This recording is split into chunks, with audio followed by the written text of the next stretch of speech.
तो hi everyone. तो हम लोग लगभग यहाँ तक तो पढ़ ही लिए थे, लेकिन नेट के इशू के कारण हमको लाइव क्लास बंद करना पड़ा, क्योंकि हम रिकॉर्डेड क्लास इसीलिए ले रहे हैं ताकि लाइव क्लास हम लोग नहीं ले पाए, क्योंकि नेट का बहुत ज़्यादा इशू आ रहा था, स्लो हो रहा था बहुत ज़्यादा, लैग भी बहुत सारी चीज़ें आ रही थी। तो हमने सोचा कि कोई मतलब नहीं है, बहुत सारे इस कंसेप्ट होंगे जो स्केप हो जाएंगे आपके। तो चलिए हम आगे का जो जो भी टॉपिक है, इसको हम रिकॉर्डेड फॉर्म में अपलोड कर दे रहे हैं, आप इजीली देख सकते हैं। चलिए बात करते हैं। यहाँ तक हम लोग हो गया था कि जो स्टेप बोला गया था इसमें क्या था कि जो फोटो एक्सटाइजेशन था, क्लोरोफिल मॉलिक्यूल्स में हमने देखा था कि इसमें क्या था, जो क्लोरोफिल थे वो एब्जॉर्ब कर रहे थे सनलाइट को, और सनलाइट को एब्जॉर्ब करने के बाद हमें मालूम है कि उसमें क्या था, proton get the excited and emit of the electron. मतलब जो H2 को स्प्लिट हो रहा था, पानी जो टूट रहा था, उसमें H प्लस आयन जो था वो प्रोटॉन के फॉर्म में, और इलेक्ट्रॉन जो था वो इमिट हो जा रहा था और प्रोटॉन के फॉर्म में जाके NADPH के साथ NADP के साथ चिपक जा रहा था, मतलब ऐड हो जा रहा था। कह रहा है कि स्प्लिटिंग ऑफ वाटर की बात करें तो स्प्लिटिंग ऑफ वाटर की तुम देखोगे तो हमें मालूम है कि स्प्लिटिंग ऑफ वाटर का एक दूसरा नाम क्या होता है फोटोलिसिस ऑफ वाटर बोलते हैं। कह रहा फोटोलिसिस में, फोटोलिसिस को भी अगर हम तोड़ें, जाने कि फोटोलिसिस शब्द आया कहाँ से, तो फोटोलिसिस शब्द को जब हम तोड़ते हैं तो हमें मालूम है कि यहाँ पे दिया फोटो, फिर दिया ऑक्सीडेशन ऑफ वाइट, मतलब लाइट के प्रेजेंट में अगर हम वाटर का ऑक्सीडेशन करा दें, उसी को हम फोटोलिसिस ऑफ वाटर बोलते हैं। कह रहा है कि इसमें कैटलिस्ट कौन कौन से यूज किए गए थे, तो मैग्नीशियम और कैल्शियम जो दो कैटलिस्ट है, इसको यूज किया गया था स्प्लिटिंग ऑफ वाटर में। और यहाँ से क्या हो रहा था, तो ऑक्सीजन जो था वो प्रोडक्ट के रूप में बाहर आ जा रहा था। अब हम बात किए थे इसके आगे, यहाँ पे कह रहा है कि जो H प्लस आयन थे यूज किए गए थे, हमें मालूम है कि जो H प्लस आयन था उसको यूज किया जाता था रिड्यूस के फॉर्म में। NADP जो था, NADP के साथ NADPH2 ऐड हो जा रहा था। कह रहा है कि और ऐड हो रहा था, उसके बाद से हमने पढ़ा था फोटो फॉस्फोराइलेशन क्या होता है। कह रहा है फोटो फॉस्फोराइलेशन में जो एडिनो डाइफॉस्फेट होता है, अगर उसका हम जो आपका फॉस्फोराइलेशन है उसको अगर करा देते हैं तो क्या बना देगा, ATP बना देगा। ये बात भी हम लोग क्लियर कर लिए थे। हमने डार्क रिएक्शन में भी चीजें पढ़ी थी, लेकिन वहां पे बहुत सारे लैग आ गए थे, जिसके लिए फिर हम दोबारा इसको रिकॉल करा रहे हैं, फिर हम अपने आगे वाले टॉपिक्स वैसे ही चलते रहेंगे। अब कह रहा है कि डार्क रिएक्शन, डार्क रिएक्शन में हमने पढ़ा था कि जो डार्क रिएक्शन होता है वो कैसा होता है, तो थर्मोकेमिकल रिएक्शन टाइप का होता है। कह रहा है कि ये डिस्कवरी किसने किया था, मेल्विन कैनविन और वेंसन ने, दो लोग ने मिलकर इसको डिस्कवरी किया था, इसीलिए हम इसको कैल्विन वेंसन रिएक्शन भी बोलते हैं। कह रहा है कि अगर डार्क रिएक्शन की बात करें तो डार्क रिएक्शन कहाँ होता है प्लांट के अंदर, तो इस कहाँ होता है, इस, हाँ, स्ट्रोमा के अंदर होता है। और कह रहा है कि इसमें रॉ मटेरियल, किन किन मटेरियल की जरूरत होती है, तो रॉ मटेरियल की बात करें तो हमें कार्बन डाइऑक्साइड, ATP, NADPH2 और एंजाइम, ये सारी चीजें रॉ मटेरियल में वहां आती हैं। फिर कह रहा है कि आखिर इसका फाइनल प्रोडक्ट क्या बन के निकलता है, तो कह रहा है जिसका फाइनल प्रोडक्ट होता है कार्बोहाइड्रेट होता है, जिसको हम C6H12O6 कहते हैं। फिर आगे हम बात करते हैं इस स्टेप में, उसी में कह रहा है कि जो कार्बन डाइऑक्साइड था वो एक्सेप्ट कौन करता है, तो कह रहा है कि जो स्ट्रोमा में, तो उसके अंदर जो डार्क रिएक्शन हो रहा था उसी के अंदर हमने देखा है, तो वहीं पे RuBp प्रेजेंट था, मतलब केल्विन साइकिल के अंदर, जो CO2 को कैच करता था, पकड़ता था, और उसके बाद से CO2 को किस में कन्वर्ट कर देता था, कार्बोहाइड्रेट में। और कार्बोहाइड्रेट को कौन कन्वर्ट कर, कार्बन डाइऑक्साइड को कार्बोहाइड्रेट में कौन कन्वर्ट करता था, तो RuBp जो था एंजाइम में एक तरीके का, वो क्या करता था, कन्वर्ट कर देता था कार्बोहाइड्रेट में। फिर कह रहा है कि RuBp रीसिंथेसाइज, फिर क्या करता है, दोबारा रीसिंथेसाइज करता है, फिर नया ATP बना लेता है। अब आगे देखो क्या बोला है, रिमेंबर हमने बोला था कि जो चीजें अगर अगर प्रोटीन का स्टोरेज हो रहा होगा उसको क्या बोलेंगे, एलियोप्लास्ट। अगर आयल का स्टोरेज होगा तो क्या बोलेंगे, एलियोप्लास्ट। और स्टार्च का अगर स्टोरेज होगा तो क्या बोलेंगे, एमाइलोप्लास्ट। तो याद रखिएगा, प्रोटीन का एलियोप्लास्ट, आपका ऑयल का इलियोप्लास्ट, और आपका स्टार्च का एमाइलोप्लास्ट। ये बातें याद रखिएगा। आगे बात करते हैं, यहीं से हम लोग को पढ़ना था, इतना लेग हो गया था कि वीडियो कहीं और, आवाज कहीं और जा रहा था। नेट का बहुत ज्यादा इशू है यहाँ पे। हाँ, अब हम यहाँ से अपना प्रॉपर वे में एक एक टॉपिक पढ़ेंगे और देखेंगे। कह रहा है कि स्टोमाटा, अगर हम स्टोमाटा की बात करें तो कह रहा है कि they are tiny pore guard, ये कैसे होते हैं, टीनी पोर्स होते हैं गार्ड के ऊपर। कह रहा है two bean kidney shape is guard cell, कह रहा है कि गार्ड सेल किसको बोलेंगे, तो जो किडनी शेप को आपको दिखाई दे रहे होंगे, आपको दिख रहा होगा ये जो आपको दिखाई दे रहा है, बीन शेप का, किडनी शेप का, कह रहा है इसी को हम क्या बोलते हैं, गार्ड सेल बोलते हैं। और इसी गार्ड सेल को जो बीच में ओपनिंग होती है, ये इस ओपनिंग को क्या बोलते हैं, टीनी पोर बोलते हैं। कह रहा है कि रूल ऑफ स्टोमाटा, स्टोमाटा का रोल क्या है, तो ये गैसियस एक्सचेंज कराता है और ट्रांसपीरेशन भी कराता है। तो याद रखिएगा गैसियस एक्सचेंज में क्या कराता है, तो गैसियस एक्सचेंज में ये CO2 को लेता है और O2 को निकाल देता है। इसके साथ साथ कभी कभी ये रिस्पायरेशन भी कर लेता है। तो रिस्पायरेशन करेगा तो क्या करेगा, ये तो फोटोसिंथेसिस वाला हो गया। अगर मान लो रिस्पायरेशन करता है तो क्या करेगा, O2 को लेगा और अंदर से CO2 को निकाल देगा। फिर इसमें क्या बोला है कि ट्रांसपीरेशन, ट्रांसपीरेशन में क्या होता है कि वाटर वेपर को, वाटर जो होता है गर्म होता है, वहाँ पे हीट जब ज्यादा होती है तो क्या करता है, वो गर्म होता है और स्प्लिट हो जाता है, मतलब इवोपरेट हो जाता है और वहां से निकल जाता है।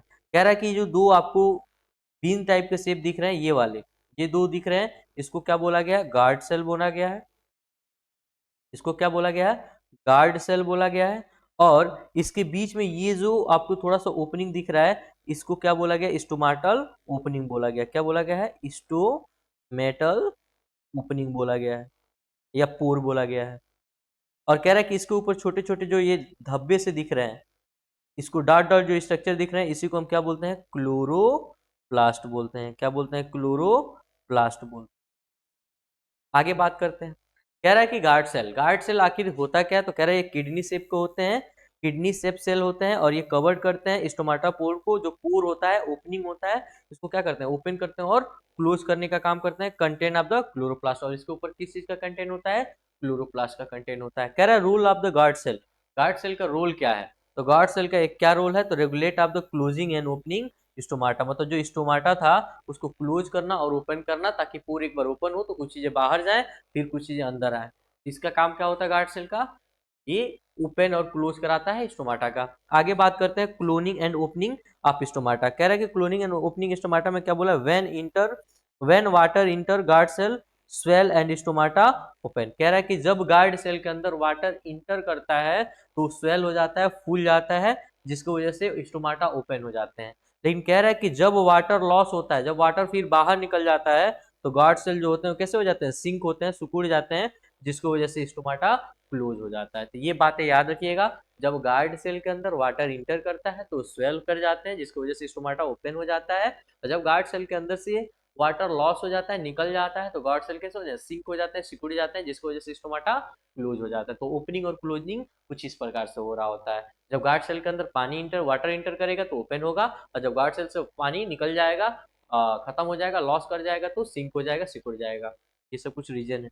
अब देखते हैं, बोला है nutrition in plant, nutrition in plant की अगर बात बोला, कह रहा है क्या नेसेसरी कंडीशन होगा फोटोसिंथेसिस का, वही बात है, क्या कंडीशन होगा, C6 नहीं CO2 प्लस H2O, और क्या बनाएगा भाई यहाँ पे, सनलाइट, क्लोरोफिल, क्या बनाएगा, C6H12O6O2H2O।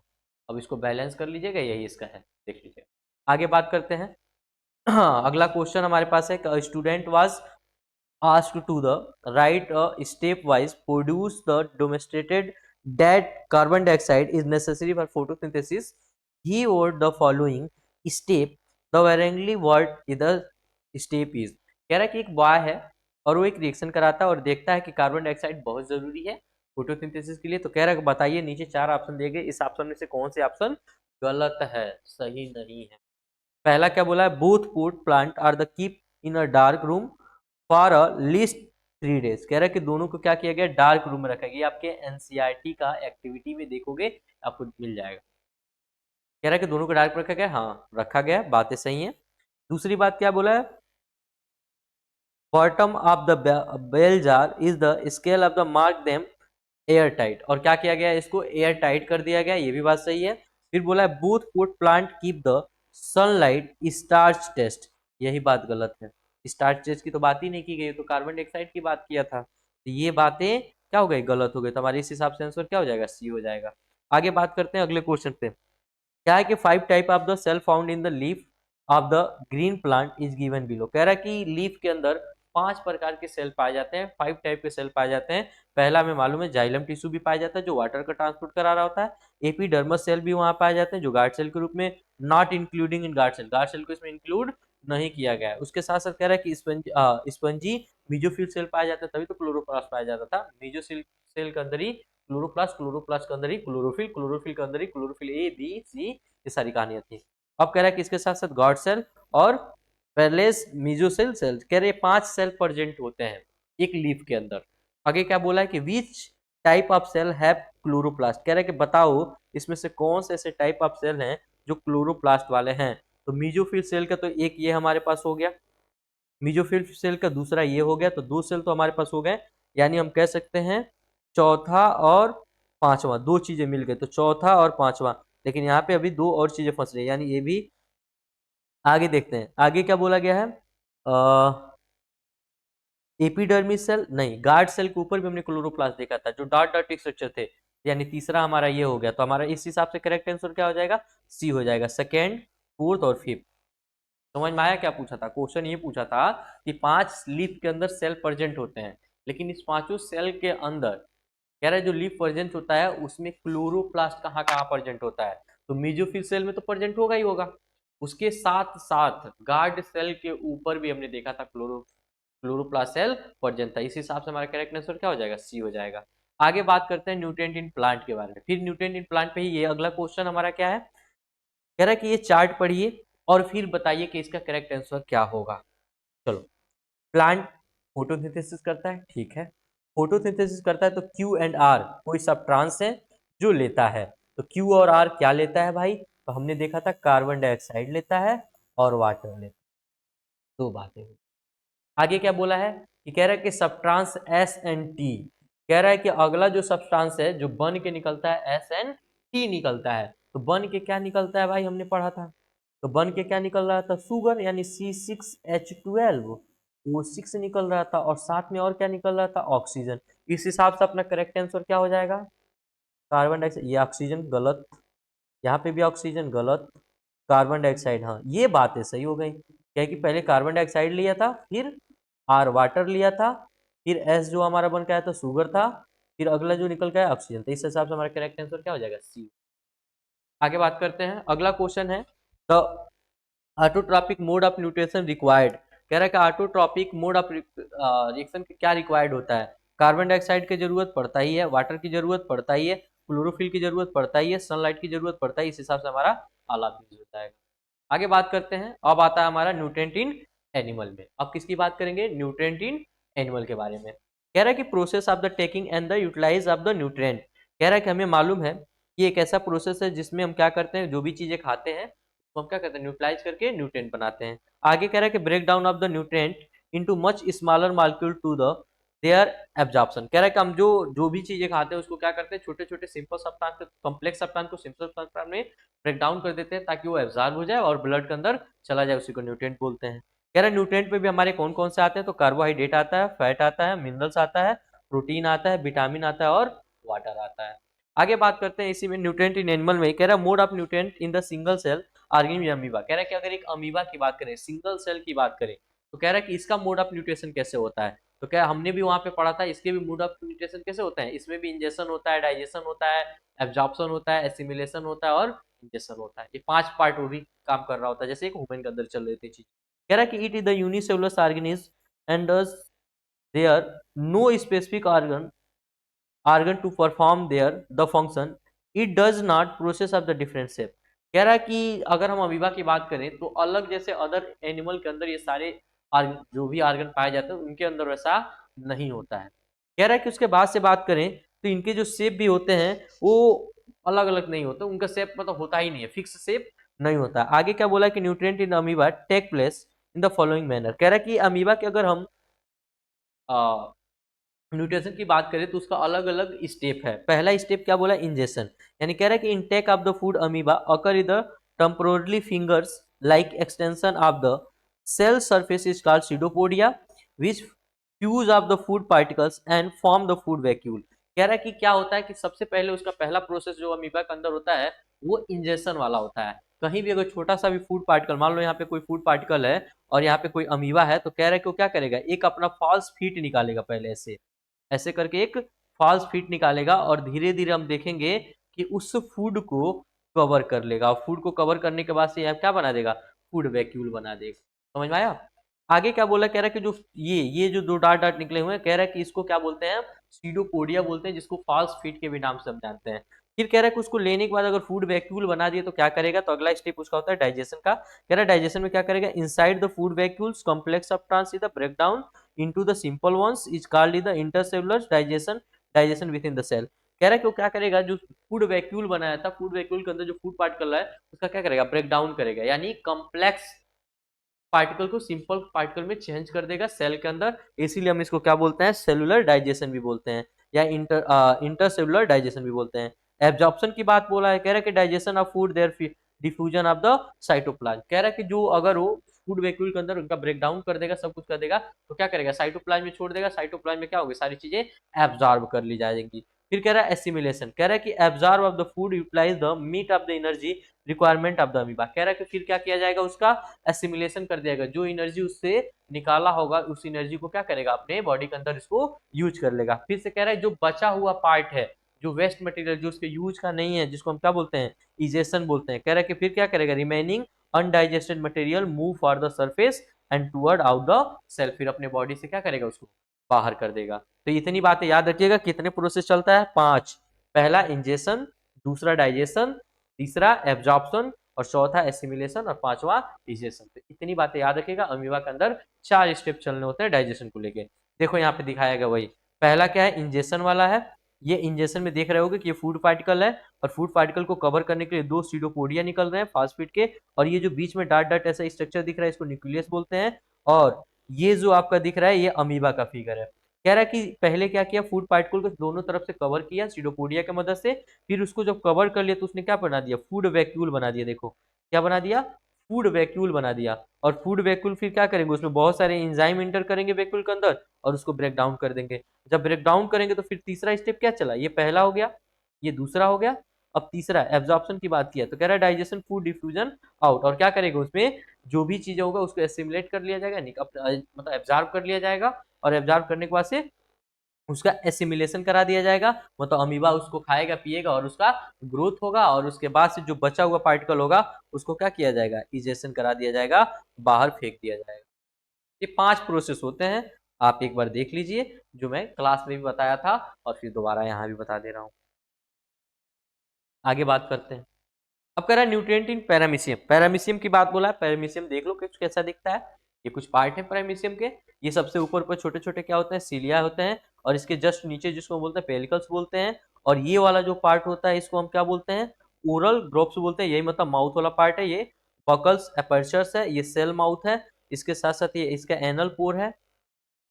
ये बहुत सारी चीजें बाकी आप देख सकते हो। अब बात करते हैं इसकी थोड़ी सी बात जो दी गई है एनसीईआरटी में उसकी।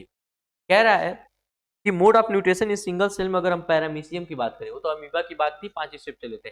अब कह रहा हम पैरामीशियम की बात करनी, तो कह रहा पैरामीशियम की अगर हम बात करते हैं तो हैज द डिफिनिट शेप, इसका क्या होता है, अलग अलग शेप हो सकते हैं। कह रहा food ingested of the different cell of the mouth are the cytome layings of the bottoms of the buccal cavity, and food move in the sport of the movement of the cilia and cover of the surface in the cell. Ingestion of the food, digestion vacuole of the undigested food of the ingestion and cytoplasm in anal sport।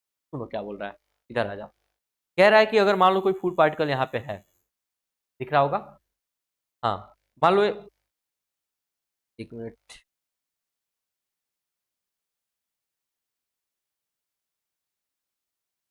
कह रहा है कि यहाँ पे अगर कोई food particle है, तो ये फूड पार्टिकल क्या करेगा, इसके सीलिया के अंदर जाके फंस जाएगा।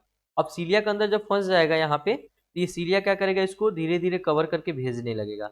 और कहाँ भेजेगा, इसको उठा के कैसे भी करके, देखो यहाँ फूड पार्टिकल को भेज रहा है, कहाँ भेजेगा इसको, ओरल ग्रिप्स में भेजेगा। और ओरल ग्रिप्स कहाँ भेजेगा, इसको बकल अपर्चर में भेज देगा। बकल अपर्चर फिर कहाँ भेज देगा उसको, अंदर, तो अंदर उसको भेज दिया जाएगा सेल माउथ में, और सेल माउथ के अंदर इसका क्या होगा, डाइजेशन होगा। डाइजेशन होने के बाद जो भी चीजें इसको यूज करना है करेगा, जो बच जाएगा, जो ये वाला पार्ट बच जाएगा, इसको क्या किया जाएगा, एनल पोर्ट के थ्रू बाहर कर दिया जाएगा। यही बात यहाँ पे बोला गया है, एक बार देख लीजिएगा। आगे चलते हैं।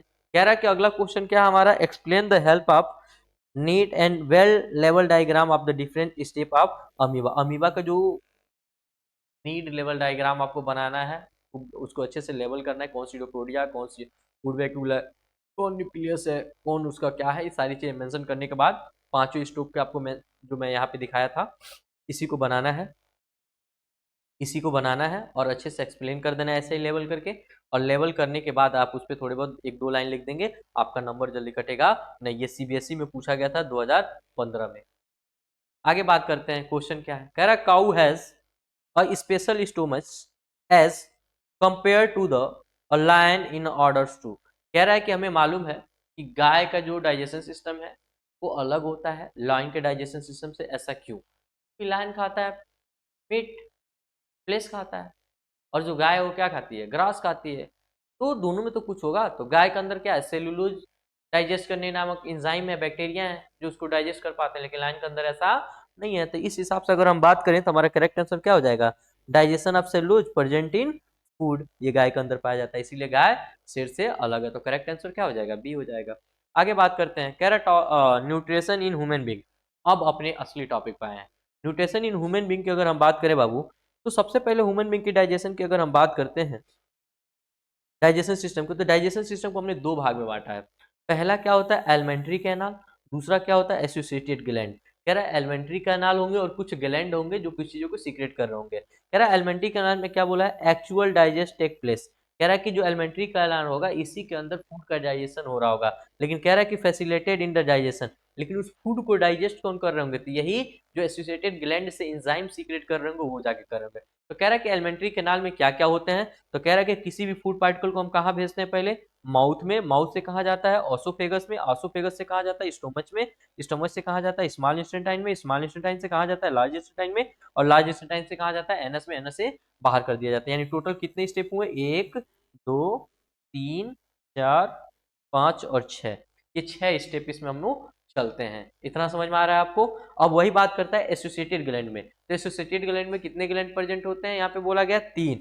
एक हमारा सलेवरी होता है जो 3 पेयर होता है, एक हमारा लीवर होता है और एक पेनक्रियाज होता है। ये तीन लोग यहाँ पे पार्टिसिपेट कर रहे होंगे हमारे एसेसरी ग्लैंड में, जो फूड को डाइजेशन करा रहे होंगे। तो फूड का पाथवे, अगर एलिमेंट्री कैनाल का पाथवे पूछा जाएगा तो माउथ में, माउथ के बाद से ऑसोफेगस में, ऑसोफेगस के बाद से स्टोमच में, स्टोमच के बाद से स्मॉल इंटेस्टाइन में, स्मॉल इंटेस्टाइन के बाद से लार्ज इंटेस्टाइन में, लार्ज इंटेस्टाइन के बाद एनएस में, एनएस से मतलब रेक्टम में, रेक्टम से एनएस से बाहर कर दिया जाएगा।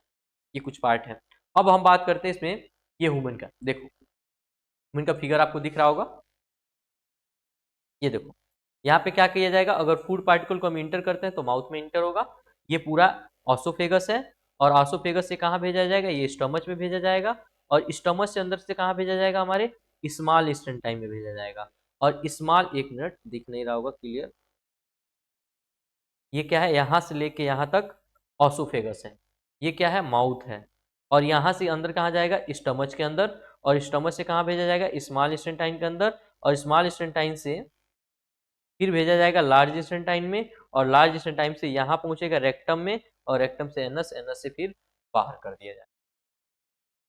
आगे चलो, अब बात करते हैं एलिमेंट्री कैनाल की। अगर हम एलिमेंट्री कैनाल की बात करें तो कह रहा है कि muscular tube extend off the anterior mouth posterior the anus. कह रहा है कि अगर हम एलिमेंट्री कैनाल की बात करें तो स्टार्टिंग कहाँ से करेंगे, मस्कुलर माउथ से, और कहाँ खत्म करेंगे, एनस के पास। अब क्या बोला है कि पहला बोला है माउथ, माउथ में क्या क्या आता है, बकल कैविटी आता है, या हम उसको ओरल कैविटी भी बोलते हैं। कह रहा है कि आगे क्या बोला, प्लेट। कह रहा है कि हमें मालूम है कि जो माउथ है, माउथ के ऊपर क्या है, प्लेट लगे हुए हैं। कह रहा है roof of the mouth which separated air canals from the food canal. कह रहा है कि इसके ऊपर क्या है, बहुत रूगे जो है, बहुत सारी चीजें हैं उसमें। कह रहा है कि जो ऊपर क्या है, प्लेटें लगी हुई हैं जो क्या कर रही हैं, वो सेपरेट है एयर कैनाल की तरह, जो फूड चैनल के भी नाम से जानते हैं। कह रहा है कि उस पर क्या है, तीथ लगे होते हैं। कह रहा है तीथ की बात करें तो तीथ कितने टाइप के होते हैं, चार टाइप के होते हैं। तो क्या करते हैं, तो help in mastication of food, food को चीरने में, काटने में, पीसने में, तोड़ने में मदद करता है। कह रहा है कि कितने तीत होते हैं, तो चार तीत होते हैं। कौन कौन से चार तीत होते हैं, तो पहला जो होता है हमारा इंसीजर होता है, दूसरा होता है कैनाइन होता है, तीसरा जो होता है प्री मोलर होता है, चौथा मोलर होता है। तो कैनाइन का काम क्या होता है, तो कैनाइन का काम होता है कटिंग का, कैनाइन सॉरी इंसीजर का काम होता है, इंसीजर कैंची, कैंची क्या करती है, काटती है। तो याद रखिएगा इंसीजर कटिंग का काम करता है, कैनाइन जो होता है टीयरिंग का काम करता है, फाड़ने का काम करता है। कैनाइन का मतलब जो दांत निकला हुआ होता है ये साइड वाला, तो क्या बोलते हैं, कैनाइन बोलते हैं, जो चीरने फाड़ने का काम करता है। प्री मोलर क्या करता है, ग्रेडिंग का काम करता है, और मोलर भी क्या करता है, ग्रेडिंग का ही काम करता है। तो एक बार देख लीजिए, आगे बात करते हैं। अब आता है मिल्क टीथ। मिल्क टीथ की बात करें तो मिल्क टीथ कितने होते हैं, नंबर में 20 होते हैं। तो मिल्क टीथ होते कौन है, जो बच्चे छोटे छोटे होते हैं, 5 साल के 6 साल के जो बच्चे होते हैं, उनका जो टीथ निकलता है, मतलब बचपन से जो पहला टीथ निकला होता है, और जो एक एज तक रहता है 5 से 6 साल तक, या 7 साल तक भी रहता है। तो कह रहा है कि ये जो टीथ होते हैं उसी को मिल्क टीथ बोलते हैं। वो कितने होते हैं, नंबर में 20 होते हैं। कह रहा है कि वही अगर हम बात बोले परमानेंट टीथ, ये क्या होते हैं, जो 20 टीथ होते हैं, मिल्क टीथ होते हैं, इसको हम परमानेंट टीथ नहीं बोलते, इसको टेम्पोररी टीथ भी बोलते हैं। लेकिन परमानेंट टीथ कितने होते हैं, 32 होते हैं, यानी 32 होते हैं। कह रहा है कि अगर डेंटल फार्मूला की बात करें तो ये आपको जानने की जरूरत नहीं है, क्योंकि इसकी जरूरत आपके पास यहाँ पढ़ने वाली नहीं है, तो ये आप यहाँ पर मत स्टडी करिए। अब बात करते हैं डेंटल कह रखे दांत को कैसे ठीक ठाक रखें। कह रहा है कि डेंटल कैरीज में बोला है कि softening of the dentin and enamels, sorry, कह रहा है कि डेंटिन एंड इनेमल, कह रहा है कि डेंटिन और इनेमल की बात करें, मसूड़े और दांत के जो ऊपर वाले पार्ट हैं उसकी है। तो कह रहा है कि bacteria produce the acid and the demineralise the enamels. कह रहा है कि जो बैक्टीरिया कभी कभी हमारे मुंह के अंदर हो जाते हैं, वो क्या करते हैं, बहुत सारे एंजाइम को सीक्रेट कर देते हैं, जिसकी वजह से हमारा ये व्हाइट कलर का जो इनेमल दिख रहा है, वो क्या होता है, खराब हो जाता है, जिसको हम लोग फोड़ेला बोलते हैं अपने भाषा में, मतलब दांत के अंदर पूर हो जाने, खराब कर देना। कह रहा है कि bunch of the bacteria with the food stick in the teeth and the mac of the dental plug. कह रहा है कि ये कैसे होते हैं, आखिर बैक्टीरिया कैसे प्रोड्यूस वहां हो जाते हैं। तो कह रहा है कि जो दांतों के बीच में छोटे छोटे फूड पार्टिकल चिपक जाते हैं, फंस जाते हैं, जिसकी वजह से वहां पे क्या होता है, बैक्टीरिया प्रोड्यूस होता है, और वो क्या करता है, बहुत सारे एंजाइम को सीक्रेट करता है, एसिड को सीक्रेट करता है, जिसकी वजह से वो हमारा इनेमल होता है, दांत खराब हो जाता है। टंग की बात किया, टंग क्या करता है, तो मिक्सिंग का काम करता है, किसको, सलाइवा को और च्यूइंग फूड को, जो फूड हम चबाए रहते हैं उसमें क्या करता है, सलाइवा का मिक्सिंग का काम कराता है। यानी हम सिंपल सी बात बोले तो सबसे पहले डाइजेशन यहीं से स्टार्ट हो जाता है, यानी स्टार्च का डाइजेशन यही माउथ में ही स्टार्ट हो जाता है। कह रहा है कि swelling of the food, food को क्या करता है, स्वेलिंग कराता है, लुब्रिकेट कर देता है। Taste bud present in the surface is called लिग्नेस पेपिलरी। कह रहा है कि जो टेस्ट बर्ड होते हैं क्या होते हैं, वो टंग के ऊपर ही प्रेजेंट होते हैं, जो टेस्ट बता रहे होते हैं, जिसको पेपिलरी भी बोलते हैं। आगे क्या बोला है, फेरिंग्स, देखना। कह रहा है फेरिंग्स की बात करें तो कैसा होता है, वाई शेप का होता है। फेरिंग्स कैसा होता है, वाई शेप का होता है। कॉमन पैसेज होता है एयर का और फूड का। तो याद रखिएगा जो फेरिंग्स होता है वो कॉमन पैसेज है, मतलब वाई शेप का होता है। यहाँ पे वो क्या होता है, एक ही जगह वही ओपनिंग है, एक ओपनिंग ऐसे, आपको बता रहा हूं, ऐसे, ऐसे, और बीच में से पाइप बना हुआ है। तो ये हमारा एयर वाला हो गया, ये आसाम फूड वाला हो गया पीछे के साइड, और सामने के टाइप एयर वाला। और यही दोनों ओपनिंग को ही हम क्या बोलते हैं, फेरिंग्स बोलते हैं। कह रहा है कि फेरिंग्स जो होता है वाई शेप का होता है, ये कॉमनली बोला गया कि कॉमन पैसेज होता है एयर और फूड के। कह रहा है कि इपोग्लोटिस, इसी के ऊपर एक छोटा सा ढक्कन लगा होता है, यहाँ बीच में एक इपोग्लोटिस लगा होता है। अगर हम खाना खा रहे होते हैं तो एयर वाले को ढक देता है, अगर हम खाना नहीं खा रहे होते हैं, सांस ले रहे होते हैं, तो फूड वाले को ढक के रखता है। इसका काम होता है कवर करने का। तो कह रहा है कि जो इपोग्लोटिस होता है वो क्या करता है, प्रिवेंट करता है food of the entering into the wind pipe. कहीं ऐसा ना हो कि फूड पार्टिकल विंड पाइप में इंटर कर जाए, तो क्या करता है, ढकने का काम करता है। आगे बात करते हैं, कह रहा है कि ऑसोफेगस, ऑसोफेगस की बात करें तो कह रहा है it lead the food of the buccal cavity to the stomach. कह रहा है कि जो ऑसोफेगस होता है वो क्या करता है, तो जो बकल कैविटी से लेके और फूड को स्टमच तक पहुंचाने का काम करता है। यानी यहां से माउथ के पास, यहां से स्टार्ट होता है और स्टमच के पास तक पहुंचाता है। इसको क्या बोलते हैं, ऑसोफेगस बोलते हैं, जो यहाँ पे आपको फिगर में दिख रहा होगा। कह रहा है कि no digest take place here.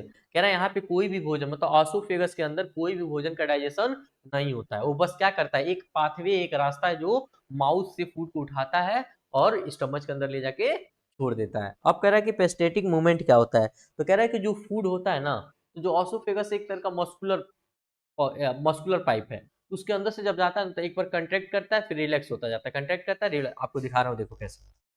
यहाँ पे देखो ये फूला हुआ है, ये वाला पार्ट। तो यहाँ क्या लिखा गया, कंट्रैक्ट, एरिया ऑफ कंट्रैक्शन। कह रहा है कि फिर ये धीरे धीरे नीचे देखो, एरिया ऑफ रिलैक्शन। तो एक तरफ क्या होता है, फैलता जाता है, एक तरफ सिकुड़ता जाता है। तो वही कह रहा है, एक तरफ कंट्रैक्ट होता है, एक तरफ रिलैक्स करने का काम करता है। तो कह रहा है कि जो पेरिस्टेटिक मूवमेंट होता है वो क्या होता है, तो बोला गया कि contraction and expansion of the muscular wall of the oesophagus the helping of the pushing the food of the stomach. कह रहा है कि जब फूड पार्टिकल माउथ से होते हुए जब स्टमच में जाता है तो ऑसोफेगस का जो मस्कुलर एक वाल है उसके अंदर से जब होके गुजरता है तो वहां पे क्या करता है, कंट्रैक्ट करता है और एक तरफ रिलैक्स कर रहा होता है। इसी को हम क्या बोलते हैं, पेरिस्टेटिक मूवमेंट बोलते हैं। आगे देखो क्या बोला है, अब जब खाना माउथ सॉरी स्टमच के अंदर पहुंच जाए तब, तो कह रहा है कि आपने ये स्टमच देखा होगा, स्टमच देखने में आपको कैसा दिख रहा है, तो जे शेप का, आप देखो कैसा दिख रहा है, जे शेप का। तो कह रहा है कि स्टमच का शेप कैसा होता है, जे शेप स्ट्रक्चर होता है। कैसा होता है, जे शेप स्ट्रक्चर होता है। और ये क्या करता है, तो यहाँ पे स्टोर होता है फूड लगभग 4 से 5 घंटा। जब भी हम भोजन को इंटेक करते हैं तो 4 से 5 घंटा हमारे स्टमच के अंदर वो फूड स्टोर रहता है। फिर कह रहा है कि अगर हम लोकेशन की बात करें, left of the part of the abdomen, कह रहा है कि wall of the stomach contain of the gastric gland which secrete of the gastric juice. कह रहा है कि जो लोकेशन है स्टमच का कहाँ है, तो left upper part of abdomen, मतलब left upper part of abdomen, यहाँ पे कुछ, ठीक है। कह रहा है कि और यहीं पे गैस्ट्रिक ग्लैंड प्रेजेंट होता है, और वो गैस्ट्रिक ग्लैंड क्या करता है, तो गैस्ट्रिक ग्लैंड गैस्ट्रिक जूस निकालता है। कह रहा है कि उसके बाद से बोला है 3 पार्ट होते हैं इसमें, स्टमच के भी कितने पार्ट होते हैं, 3, फंडस, कार्डिक और पेलोरिक। तो देखना, फंडस इसको बोलते हैं, 1 मिनट छोटा कर ले थोड़ा। फंडस ये अपर वाले पार्ट को बोलते हैं, और पूरे यहां से लेके यहां तक पार्ट को क्या बोलते हैं, बॉडी बोलते हैं, और इसको प्यूलस बोलते हैं। दिख रहा होगा। तो स्टमच के कितने पार्ट है, 3, फंडस, बॉडी, प्यूलस, याद रखिएगा।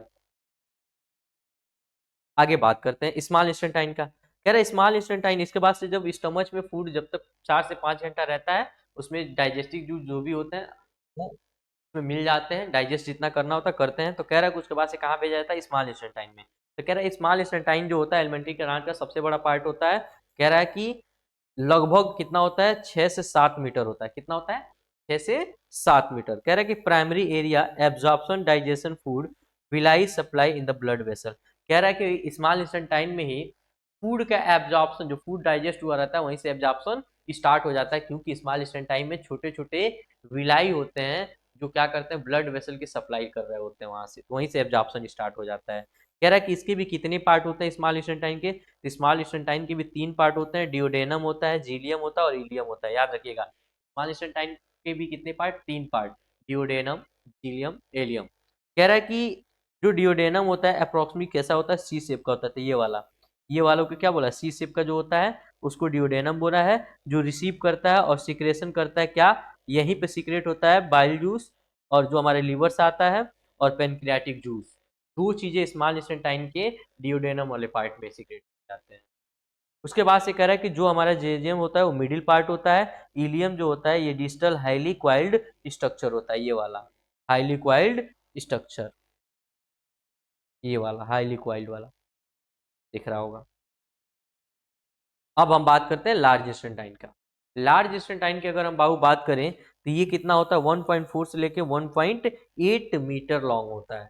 कह रहा है कि इसके भी कितने पार्ट होते हैं, तो इसके भी 3 पार्ट होते हैं। एक होता है हमारा सीकम, दूसरा होता है कोलॉन, तीसरा होता है रेक्टम। कह रहा है सीकम जो होता है कंटेन द सिम्बायोटिक बैक्टीरिया, यहाँ पे बहुत सारे सिम्बायोटिक बैक्टीरिया प्रेजेंट होते हैं, जैसे बर्मी form appendix two attach it. यहीं पे ये छोटा वाला बर्मी फॉर्म अपेंडिक्स जो आजकल विलुप्त हो चुका है, वो हमारे किसी काम का नहीं है, ये वाला पार्ट, ये ठीक है, यहीं पे ये अटैच होता है।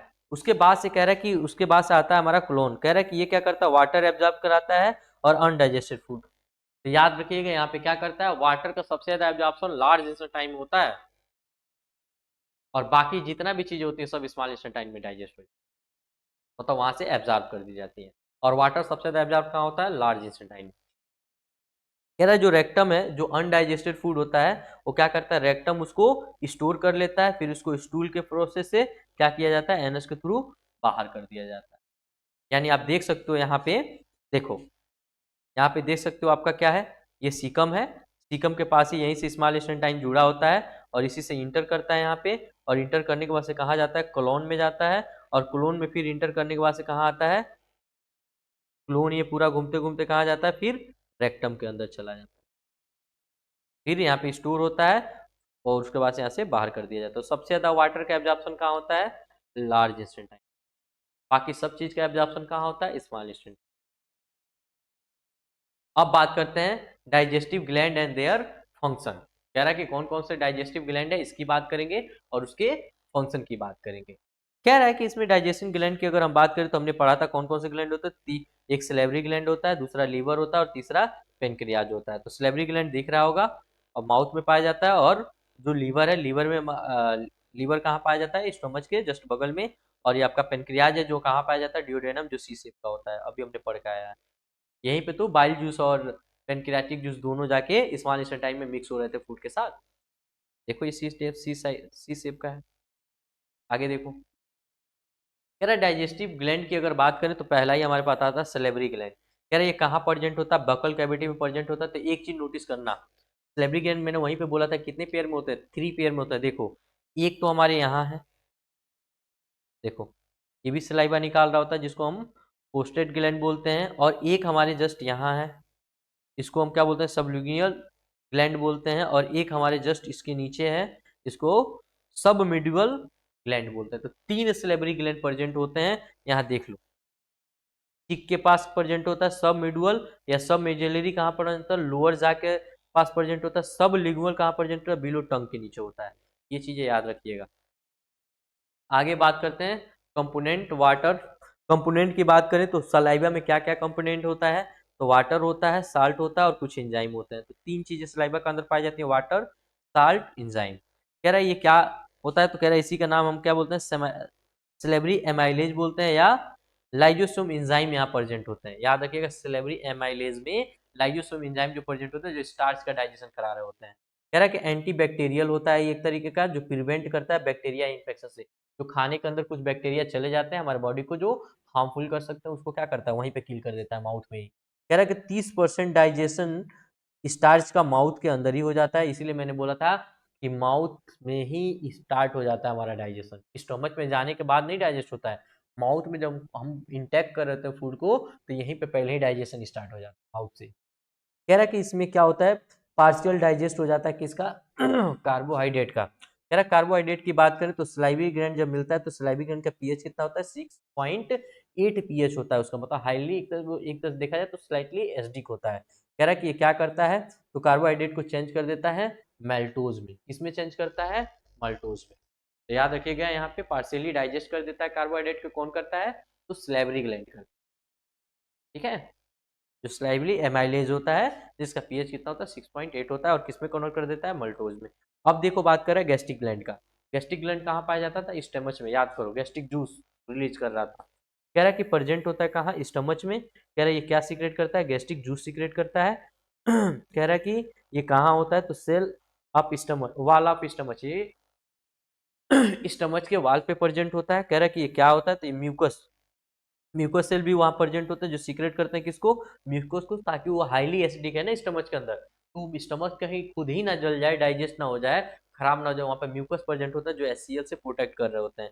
कह रहा है कि peptic and chip cell, peptic and chip cell को क्या बोलते हैं, सीक्रेट पेप्सिनोजन। वो क्या करता है, जो हमारा पैक्टिक और चिप सेल होता है वो क्या किस चीज का सिक्रेशन कराता है, तो पेप्सिनोजन का सिक्रेशन कराता है। कह रहा है कि पेप्टिक या ऑक्जिनेटिक सेल जो होता है किसका सिक्रेशन कराता है, एचसीएल का सिक्रेशन कराता है।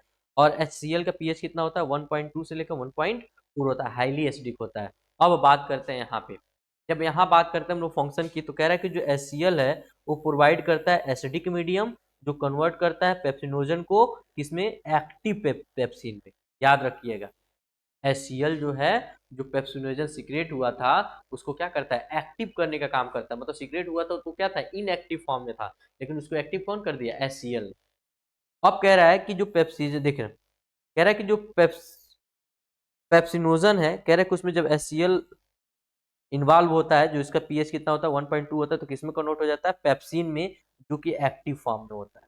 फिर कह रहा है कि जो पेप्सिन है वो कन्वर्ट करता है किसको, प्रोटीन को। प्रोटीन को किसमें कन्वर्ट करता है, सिंपल प्रोटीन्स में या पेप्टाइड में कन्वर्ट कर देता है। किसमें कन्वर्ट करता है, पेप्सिन। पेप्सिन जो होता है वो किसको डाइजेस्ट करता है, प्रोटीन को। याद रखना पेप्सिन किसको डाइजेस्ट करता है? प्रोटीन को। तो भाई पेप्सिनोजन में क्या होता है? एचसीएल जब इन्वॉल्व होता है, जब वहाँ पे एचसीएल के प्रेजेंट में अगर पेप्सिनोजन को लाया जाता है, यानी पेट के अंदर की बात कर रहा है, स्टोमच के अंदर की बात कर रहा है, तो किसमें कन्वर्ट हो जाता है? पेप्सिन में। फिर उसके बाद से कह रहा है कि पेप्सिन क्या करता है? प्रोटीन का डाइजेशन करता है, सिंपल प्रोटीन में या पेप्टाइड में। कह रहा है कि अब जो प्रोटीन है, प्रोटीन में फिर पेप्सिन यूज किया जाता है और वो किसमें कन्वर्ट कर देता है? पेप्टोन में या पेप्टाइड में। कह रहा है कि म्यूकस जो है, म्यूकस क्या करता है? प्रोटेक्ट करता है स्टमच को, किससे? एचसीएल से, ताकि स्टोमच भी हमारा मतलब खराब ना हो जाए, जल ना जाए, डाइजेस्ट ना हो जाए। आगे क्या बोला कि infant peptide cell secrete inactive prorenin.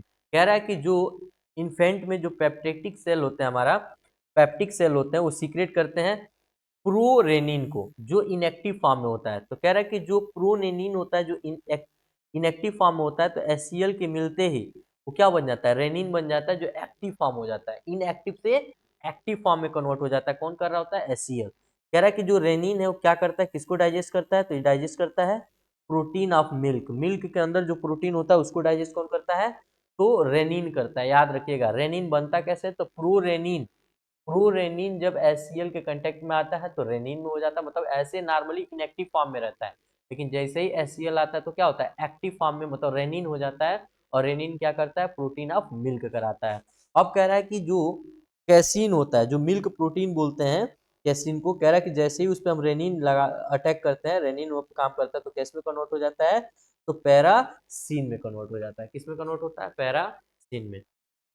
आगे बात करते हैं लीवर की। अब लीवर की बात करते हैं तो लीवर बोला है कि सबसे लार्जेस्ट ग्लैंड होता है। कह रहा है कि डाइजेशन सिस्टम में हेल्प कराता है। वेट कितना होता है? 1.2 से लेकर 1.5 केजी तक इसका वेट हो सकता है। कह रहे ये क्या सीक्रेट करता है? बाइल जूस सीक्रेट करता है। कहाँ सीक्रेट करके भेजता है? स्मॉल इंटेस्टाइन में भेजता है। स्मॉल इंटेस्टाइन के कहाँ भेजता है? तो डियोडेनम पार्ट में भेजता है, जो सी टाइप के स्ट्रक्चर होते हैं। आगे बात करते हैं। कह रहा है बाइल जूस जो होता है, बाइल जूस जो होता है उसको हम दूसरे किस नाम से जानते हैं? बाइल साल्ट के भी नाम से जानते हैं। उसमें क्या होता है? तो बिलीबियम होता है या ब्लिरिडीन, ब्लिविरिडीन होता है। क्यों? कह रहा है कि कैसा होता है कलर इसका? ग्रीनिश येलो होता है। इसमें कोई भी एंजाइम प्रेजेंट नहीं होता है। याद रखना, लीवर से जो बाइल जूस सीक्रेट होता है, जो स्मॉल इंटेस्टाइन में छोड़ा जाता है ड्यूडेनम पार्ट में, तो कह रहा है जो सी शेप का होता है उसमें कोई भी एंजाइम प्रेजेंट नहीं होते, थोड़े से येलोइश कलर का होता है। और ये कहाँ से आता है? तो जब आरबीसी जो होती है उसका ब्रेक डाउन होता है तो उसमें से सीक्रेट होता है। अब आगे देखते हैं। कह रहा फंक्शन की बात करें, फंक्शन में बोला है कि emulsification of the fat. Emulsification of the fat मतलब फैट का डाइजेशन। कह रहा है convert into the fat in the small fat globule. कह रहा है कि इमल्सिफिकेशन ऑफ फैट का मतलब होता है कि किसी भी फैट मॉलिक्यूल्स को हम क्या करें?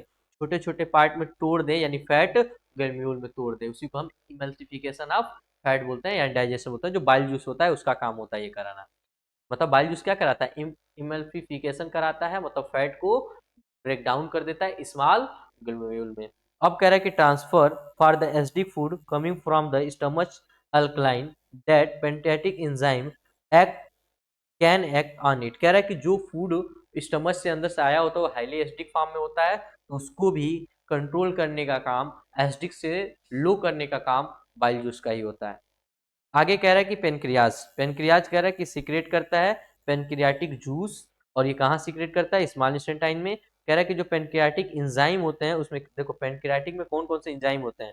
ट्राइप्सिनोजन होता है, कीमोट्राइप्सिनोजन होता है, कार्बोक्सिली पेप्टाइड होते हैं, लाइपेज होता है, एमाइलेज होता है, न्यूक्लियेज होता है। तो याद रखना, सबसे ज्यादा एंजाइम जो डाइजेस्ट करने का काम करता है वो पेनक्रियाटिक जूस से निकलता है। इसीलिए देखते हो पेनक्रियाज से ही इंसुलिन भी निकलता है। तो जब हमारा पेनक्रियाज काम करना बंद कर देता है तो लोगों को शुगर हो जाता है। इसलिए कहा जाता है मीठा कम खाओ, बहुत सारी चीज़ों से बचो, फास्ट फूड से बचो, क्योंकि ये चीज़ें क्या है? पेनक्रियाज को जाके डैमेज करेंगे। पेनक्रियाज जैसे डैमेज हुआ, यानी आप शुगर के मरीज, बीपी के मरीज, बहुत सारी चीज़ों का मरीज हो जाओगे, और इसका क्योर नहीं है हमारे पास। याद रखिएगा कि जो पेनक्रियाटिक एंजाइम और जो पेनक्रियाटिक जूस होता है उसमें कौन कौन से एंजाइम प्रेजेंट होते हैं? तो इसमें ट्राइप्सिनोजन एंजाइम प्रेजेंट होता है, कीमोट्राइप्सिनोजन एंजाइम प्रेजेंट होता है, कार्बोपेप्टाइड एंजाइम प्रेजेंट होता है, लाइपेज एंजाइम प्रेजेंट होता है, एमाइलेज एंजाइम प्रेजेंट होता है, न्यूक्लियस एंजाइम प्रेजेंट होते हैं। और ये जितने भी होते हैं, देखो यहाँ पे लिखा गया है trypsinogen is the active by the enterokinase. पहले से ये सब एक्टिव है, इनको कुछ करने की जरूरत नहीं है, जाएंगे और अपना काम स्टार्ट। फंक्शन की बात कर लेते हैं। फंक्शन में देख लो क्या क्या है। कह रहा है कि जो प्रोटीन है या प्रोटीनेज है, कह रहा है कि ट्राइप्सिन की बात कर लो, कीमोट्राइप्सिन की बात कर लो, या कार्बोपेप्टाइडेज की बात कर लो, ये क्या करेगा, इनको तोड़ेगा और डाइपेप्टाइड बना देगा। कह रहा है कि जो पॉलीसेकेराइड है, पॉलीसेकेराइड में अगर हम एमाइलेज एंजाइम लगा दें तो डाइसेकेराइड में कन्वर्ट कर देगा। फैट में अगर हम लाइपेज लगा दें तो डाइग्लिसराइड में कन्वर्ट कर देगा, जो एक तरह का क्या है, मोनो। अब डाइग्लिसराइड से फिर क्या कर सकते हैं, मोनोग्लिसराइड में चेंज हो जाएगा। दिखाई दे रहा होगा, मोनोग्लिसराइड में चेंज हो जाएगा। आगे बात करते हैं, यहाँ पे कह रहा है कि अगर हमारे पास न्यूक्लिक एसिड है तो इसमें न्यूक्लियेज एंजाइम लगा दें तो न्यूक्लियोटाइड में कन्वर्ट कर देगा, न्यूक्लियोटाइड फिर फर्दर न्यूक्लियोसाइड में कन्वर्ट हो जाएगा। ये कुछ चीजें हैं, आप देख लीजिएगा, याद कर लीजिएगा। आगे बात करते हैं, कह रहा है स्मॉल इंस्टेंटाइन। स्मॉल इंस्टेंटाइन की अगर बात करते हैं तो स्मॉल इंस्टेंटाइन हमें मालूम है सबसे लंबा वही है। कह रहा है कि सक्सेस ऑफ द इंटेस्कस, कह रहा है कि जब स्टमच से जो भी फूड डाइजेस्ट हो जाते हैं उसको फर्दर कहाँ भेजा जाता है, मतलब 4-5 घंटे जब बीत जाते हैं स्टमच के अंदर, उसके बाद से जो भी चीजें डाइजेस्ट होना है हो जाता है, तो उसको कहाँ भेजा जाता है, स्मॉल इंस्टेंटाइन में ही भेजा जाता है। कह रहा है को रिसीव करता है सिक्रेशन, और यहाँ पे क्या होता है, लीवर जूस भी आता है और पेनक्रियाटिक जूस भी आता है, दोनों एक ही जगह आते हैं, जिसलिए हम क्या बोलते हैं, हेप्टोपेंक्रियाटिक डक्ट बोलते हैं। क्या बोलते हैं, हेप्टोपेंक्रियाटिक डक्ट बोलते हैं डिओडेनम वाले पार्ट को, स्मॉल इंटेस्टाइन में जहाँ रिसीव हो रहा होता है।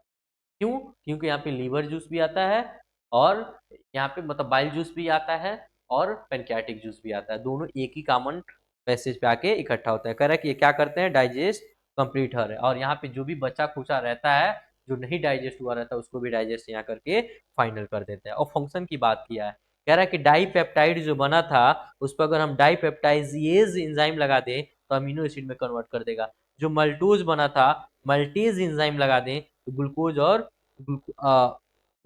ग्लूकोज में तोड़ देगा। जो लैक्टोज है, अगर हम वहाँ पे लैक्टोज एंजाइम लगा दें तो ग्लूकोज और गैलेक्टोज में चेंज कर देगा।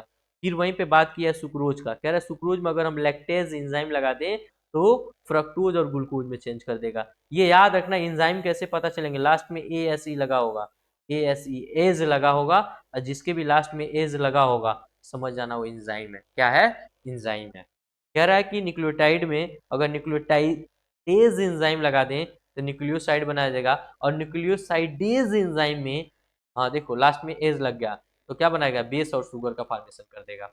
आगे बात करते हैं, इसी में बोला है डाई एंड मोनोग्लिसराइड की बात करें तो अगर इसमें हम लाइपेज लगा दें तो ग्लिसरॉल और फैटी एसिड में इसको कन्वर्ट कर देगा। एक बार देख लीजिए, और आप लिखना चाहें तो लिख सकते हैं। चलिए अब आगे बात करते हैं, अब एब्जॉर्प्शन की बात कर रहे हैं। कह रहा है कि हमें मालूम है कि स्मॉल इंस्टेंटाइन में क्या प्रेजेंट होता है, विलाई प्रेजेंट होता है, कहाँ पे, उसके वाल पे। जो ये स्मॉल इंस्टेंटाइन है इसके वाल पे क्या प्रेजेंट है, वाल देखो छोटे छोटे, ये बहुत सारे विलाई प्रेजेंट है ऐसे करके, छोटे छोटे छोटे छोटे देख रहे हो ना, ये सारी चीजें दिया है।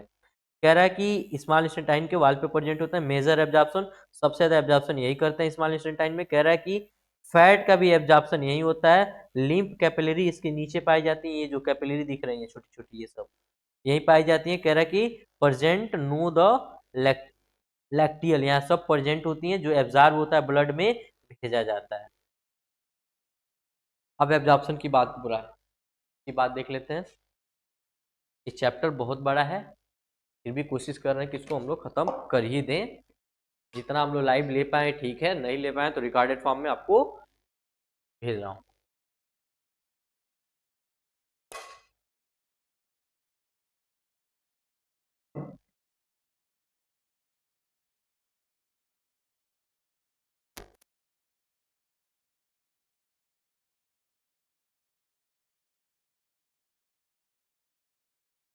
कह रहा है very little absorption occur in the stomach, कह रहा है कि इसमें बहुत छोटे छोटे चीजें होती हैं जो स्टमच से डाइजेस्ट होकर आती है, जैसे वाटर, साल्ट, अल्कोहल। तो याद रखना सबसे, जो वाटर की बात करें, साल्ट की बात करें, अल्कोहल की बात करें, तो का एब्जॉर्प्शन कहाँ होता है, स्टमच के अंदर। याद रखिएगा कहाँ होता है, स्टमच के अंदर। तो अगर सिंपल सी क्वेश्चन पूछा जाए आपसे, स्टमच के अंदर किन किन चीजों का एब्जॉर्प्शन होता है, तो वाटर का होता है, साल्ट का होता है और अल्कोहल। ठीक है, आगे बोला है some absorption of occur in the large intestine, कह रहा है कि इसके अलावा बहुत सारे ऐसे जो बचा कुचा रह जाता है वो लार्ज इंस्टेंटाइन पे जाता है, और सबसे ज्यादा मेनली अकर, सबसे ज्यादा एब्जॉर्प्शन कहाँ होता है, स्मॉल इंस्टेंटाइन पे होता है। कह रहा है स्मॉल इंस्टेंटाइन जो होता है इस पे बहुत सारे लाइनिंग होते हैं, एपिथेलियम का उस पे लाइनिंग बनी होती है अंदर उसके वाल पे, कह रहा है स्पेशलाइज ऑफ द एब्जॉर्ब, ये स्पेशल टाइप का एक तरह क्या होता है, जो एपिथेलियम होता है वो बना ही होता है एब्जॉर्प्शन के लिए। कह रहा है इट हैज द, इस पे क्या होते हैं, विलाई होते हैं। कह रहा है it has mechanism of the increase of the absorption of the surface area in the time of the help of villi. कह रहा है कि कौन इसको हेल्प करा रहा होता है एब्जॉर्ब करने के लिए, तो विलाई जो होती है स्मॉल इंटेस्टाइन के वाल पे, वो इसको हेल्प करा रही होती है एब्जॉर्प्शन के लिए। अब देखो क्या कह रहा है, they are the transfer of the cooled instantaneous wall of the not only increase of the surface area but reach of the deep of the lumens and instantine absorption of the digestion of the food।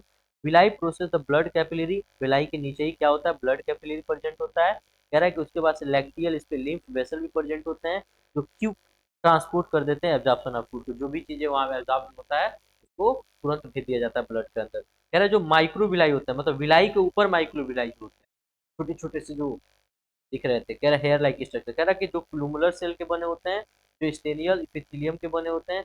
कह रहा कि fine microscopy, इसको हम कैसे देख सकते हैं, जब माइक्रोस्कोप करेंगे तभी हमको दिखाई देंगे, जिसको हम क्या बोलते हैं, माइक्रोविलाई बोलते हैं। Which further increase of surface area epithelial cell.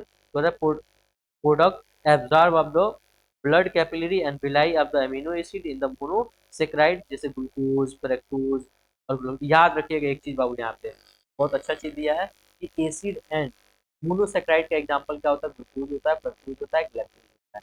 फिर कह रहा product absorb by the lacteal, lacteal में लिम्फ वेसल आपका दिया गया। कह रहा है कि vessel of the fatty acid and the glycerol, fatty acid या ग्लिसरॉल, सबका एब्जॉर्प्शन वही होता है स्मॉल टाइम में, सारी चीजें कर रहा था विलाई करनी है तो माइक्रो, माइक्रोविलाई में कौन है, मोनोसेक्राइड वाले में ग्लूकोज, फ्रक्टोज, सारी चीजें। आगे बात करें एसिमिलेशन की बात, कुछ चीजें एब्जॉर्ब किया गया उसका क्या होगा, तो कह रहा है कि it is the incorporation of the absorption from the materials into the cell। कह रहा the surplus the amino acid get of the aminate in the livers and separated by the amino group NH2। कह रहा है the amino group among the CO2 to convert the urea and the extension of the form of the urine in others of the release into the cell body of the transfer of the protein। सुना क्या बोला, कह रहा है कि जब एसिपिरेशन में क्या होता है कि जो मटेरियल सेल के थ्रू एब्जॉर्ब किए जाते हैं, जैसे कि सरप्लस की बात किया है, जिसे अमीनो एसिड की बात किया है, या डी अमीनेटेड की बात किया है, जो लीवर के अंदर हो रहा है, जो भी चीजें लीवर को क्या करता है, चेक करता है कि ज्यादा इफेक्ट कम करता है। कह रहा है कि इससे क्या होता है, सेपरेशन किया जाता है अमीनो ग्रुप में, जो अमीनो ग्रुप किस फॉर्म में होता है, NH2 का फॉर्म होता है। कह रहा है कि जो अमीनो ग्रुप होता है उसमें क्या होता है, अलोंग द CO2 फिर कन्वर्ट किया जाता है किस फॉर्म में, यूरिया के फॉर्म में, और एक्सक्रीट कर दिया जाता है बॉडी से बाहर यूरिन। कह रहा अदर ऑफ द रिलीज, फिर क्या करता है, सेल जो अदर चीजें बच जाती है उसको ट्रांसफॉर्म कर दिया जाता है टू द प्रोटीन, फिर ब्लड में भेज दिया जाता है, जो प्रोटीन बन जाता है। कह रहा है कि जो ग्लूकोज है, ग्लूकोज को यूटिलाइज किया जाता है एनर्जी के प्रोडक्शन में। कह रहा है कि एक्सेस ऑफ ज्यादा से ज्यादा अगर हम ग्लूकोज को क्या करते हैं, स्टोर करते हैं liver and muscle cell from the glucose. ये याद रखिएगा कि हमारे अंदर जो ज्यादा अगर स्टोरेज में रहता है तो हम बॉडी में रखते हैं, उसको हम ग्लाइकोजन के फॉर्म में बॉडी में रखते हैं, या rest release is the absorb of the body of the cell. कह रहा है store of the glycogen will be use the first of the steering of the human. कह रहा है अगर कभी ऐसा हमारे बॉडी में एनर्जी की कमी, दोबारा हमारा बॉडी इसको यूज कर देता है। कह रहा है कि एक्सेस ऑफ द फैट, बहुत सारे फैट भी हमारे बॉडी के अंदर स्टोर होते हैं, लीवर जो उसको क्या करता है, फिल्मेंटिफिकेशन कराता है, फिर उसको तोड़ के प्रोटीन बनवा देता है और एनर्जी बनवा देता है।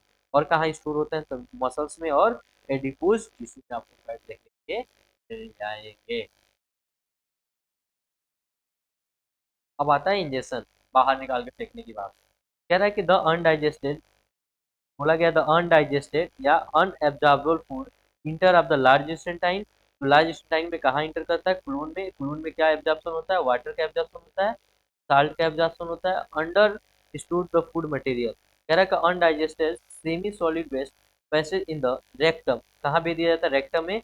और रेक्टम से क्या होता है, फेस, फेस से फिर कहाँ, then the remove of the anus, कहाँ से कहाँ, फिर एनस से उसको रिमूव कर दिया जाता है बाहर, इसको क्या बोलते हैं, इंजेक्शन बोलते हैं या डिफिकेशन बोलते हैं। कह रहा है कि एक ई कोलाई बैक्टीरिया है हमारे पास, जो फाउंड इन द कोलन, कहाँ पाया जाता है, कोलन में, जो सिंथाइज कराता है, क्या सिंथाइज कराता है, विटामिन बी फर्स्ट, बी2 और के आता है।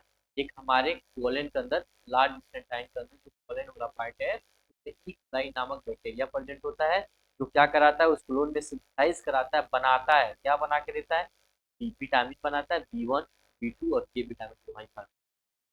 अब ये एक चार्ट है, एक बार आप देख लीजिएगा। मैं हट जा रहा हूँ चार्ट से, पर इसको एक बार देख लीजिएगा। क्या होता है जब अभी तक जितना हमने पढ़ा है सबका निचोड़ एक जून है। जूम कर दे रहा हूँ, शायद आपको ना दिख रहा हो तो। हाँ, अब इसके साथ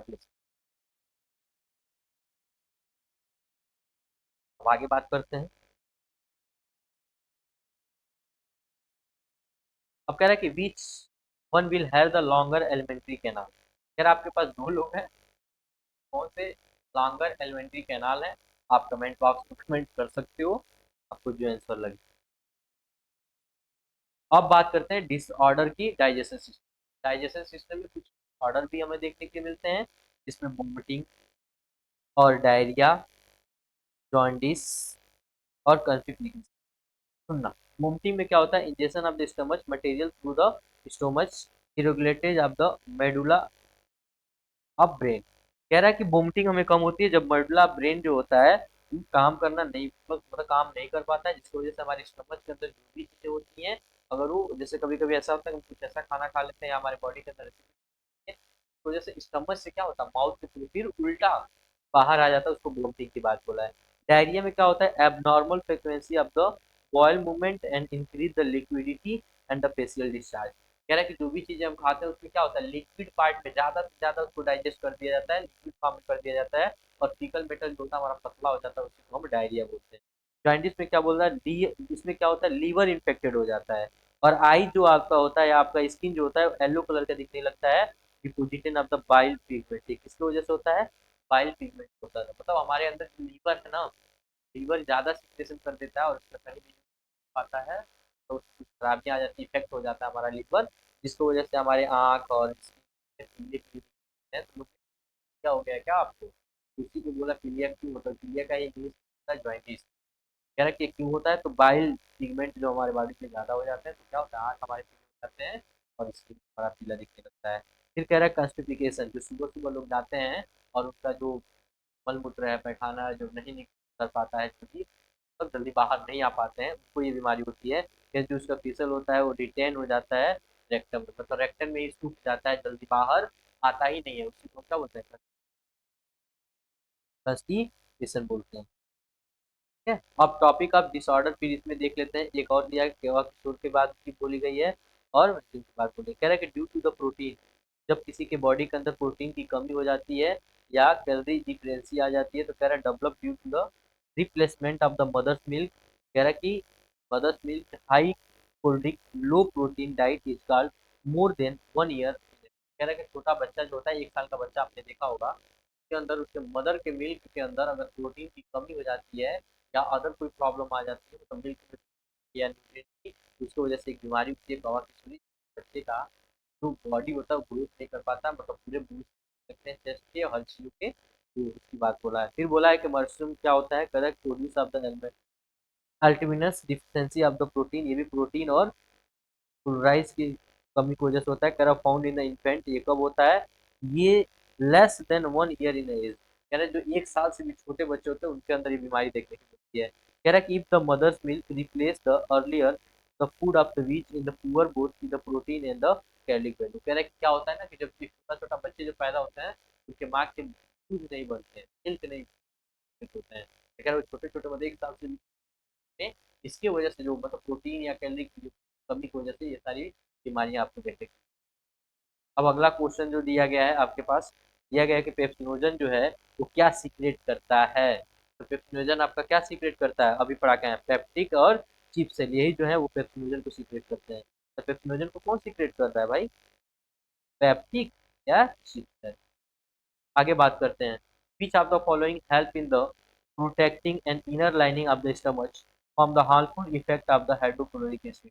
इसकी बात करें, कौन बताता है एससीएल को स्टमच, कौन बताता है, mucus, inner lining of stomach, inner lining of stomach को एससीएल से कौन बताता है, हाइड्रोक्लोरिक एसिड से कौन बताता है भाई, अभी हमने बताया था म्यूकस, उसको खराब नहीं होने देता है। कह रहा है कि digestion of the protein start in, कह रहा है कि डाइजेशन ऑफ प्रोटीन कहाँ स्टार्ट होता है, तो कहाँ स्टार्ट होता है, स्टमच में। आगे बात करते हैं, कह रहा है कि while present on the internal wall intestine help in, कह रहा है जो विलाई जो होती है प्रेजेंट होती है स्मॉल इंस्टेंटाइन में, वो किस चीज का हेल्प कराती है, एब्जॉर्प्शन में और डाइजेशन ऑफ फूड। आगे बात करते हैं। यहाँ पे जो दिया गया है एक क्वेश्चन दिया गया, how are the fat digest in our body, where do this process take place. कह रहा है कि बताइए कि हमारे आपके बॉडी में फैट का डाइजेशन कैसे होता है। तो हमने बोला था ना एमल्सिफिकेशन होता है। एमल्सिफिकेशन में क्या होता है, तो एंजाइमेटिक ब्रेकडाउन होता है जिसमें लाइपेज एंजाइम यूज होते हैं या स्टाइनल एंजाइम यूज करते हैं और क्या करते हैं, फैट को डाइजेस्ट करके और एब्जॉर्ब कर लेते हैं। और ये सारा कहानी चल कहाँ रहा होता है, मालिश। और ये कुछ और भी क्वेश्चन आप लोग कर लीजिएगा। What is the role of the saliva in the digestion of food, saliva का क्या रोल है आपके डाइजेशन ऑफ फूड। ऐसे ये 2016 का क्वेश्चन है, ये भी आप देख लीजिएगा। अब ये सब आपके लिए होमवर्क है और ये चैप्टर आपका फाइनल कवर हो चुका, कंप्लीट हो गया। तो ये जितने भी होमवर्क क्वेश्चन ये दिख रहे हैं आपको, जितने भी आपको सब रफ पे बनाने हैं। एक बार जरूर ट्राई करिएगा, बोर्ड का पेपर इससे बाहर नहीं है। जितना भी पढ़ाया हूँ इससे बाहर अब बोर्ड का पेपर नहीं। अब अगला मैं लेक्चर आपका अपलोड कर दूंगा इसी चैप्टर का, पीवाईक्यू का जितने भी एमसीक्यू पूछे गए हैं 10 साल में, जितने भी 1 नंबर के क्वेश्चन, 2 नंबर में क्वेश्चन पूछेंगे वो, 3 नंबर में जो क्वेश्चन पूछे गए वो विथ आंसर के साथ लेके आऊंगा और तो आपको बताऊंगा कि कैसे आंसर देना है। ठीक है? बाकी ये जितने भी होमवर्क है आप लोग इसको लगभग सब क्वेश्चन आप लोग सॉल्व कर लीजिएगा, इससे बाहर आपको क्वेश्चन एक भी नहीं मिलेगा। फाइनली ये चैप्टर हमारा कंप्लीट क्या हुआ, कंप्लीट हुआ। फिर आपसे मिलते हैं नेक्स्ट लेक्चर में इसी चैप्टर के 10 साल के 10 ईयर के पीवाईक्यू के साथ, जिसमें हम लोग क्या करेंगे बता दे रहा हूँ अभी। टोटल कितने साल के रहेंगे, 10 ईयर वाले रहेंगे। 10 ईयर के इसमें क्वेश्चन रहेंगे, क्या कौन कौन से क्वेश्चन रहेंगे, एमसीक्यू के क्वेश्चन जितने गए हैं वो रहेंगे 10 साल के। उसके साथ साथ आपके जितने भी शॉर्ट के क्वेश्चन पूछे गए हैं, यानी 1 नंबर में या 2 नंबर में जितने क्वेश्चन पूछे गए हैं मार्क्स में, ये सारे क्वेश्चन लेकर आऊंगा। उसके बाद से लॉन्ग क्वेश्चन जो 3 मार्क्स से 5 मार्क्स के अंदर पूछे गए हैं, ये सारे क्वेश्चन लेके आऊंगा। इसके साथ साथ केस बेस केस बेस जो क्वेश्चन है उसको भी मैं आपको इसी चैनल पे सारे क्वेश्चन आपको तो 5 नंबर की, अक्सर यहाँ 4 नंबर तक होते हैं और 5 नंबर तक जो क्वेश्चन होता है केस बेस, ये सारे क्वेश्चन एक लेक्चर और मैं आपका इस पे लूंगा, चाहे 2 घंटा लगे चाहे 3 घंटा लगे, लेकिन इसको कवर करूंगा और आपको फिर से ये तो पूरा एक लेक्चर आपको प्रोवाइड करूंगा। आप हमारे साथ बने रहिए, आपको बोर्ड में साइंस बस मैं जितना पढ़ा रहा हूँ जितना कह रहा हूँ उतना आप करते रहिए। अभी मैंने जितना भी होमवर्क दिया पीछे सब आपको बनाने हैं, ईमानदारी से आप सारे क्वेश्चन बनाइए। उसके बाद उतना मैं आपका पीवाईक्यू करवा दे रहा हूँ 10 साल का, इससे एकदम नहीं जाएगा बोर्ड कितनी लेवल है। ठीक है, फिर मिलते हैं आपसे नेक्स्ट वीडियो में। आज के लिए इतना ही।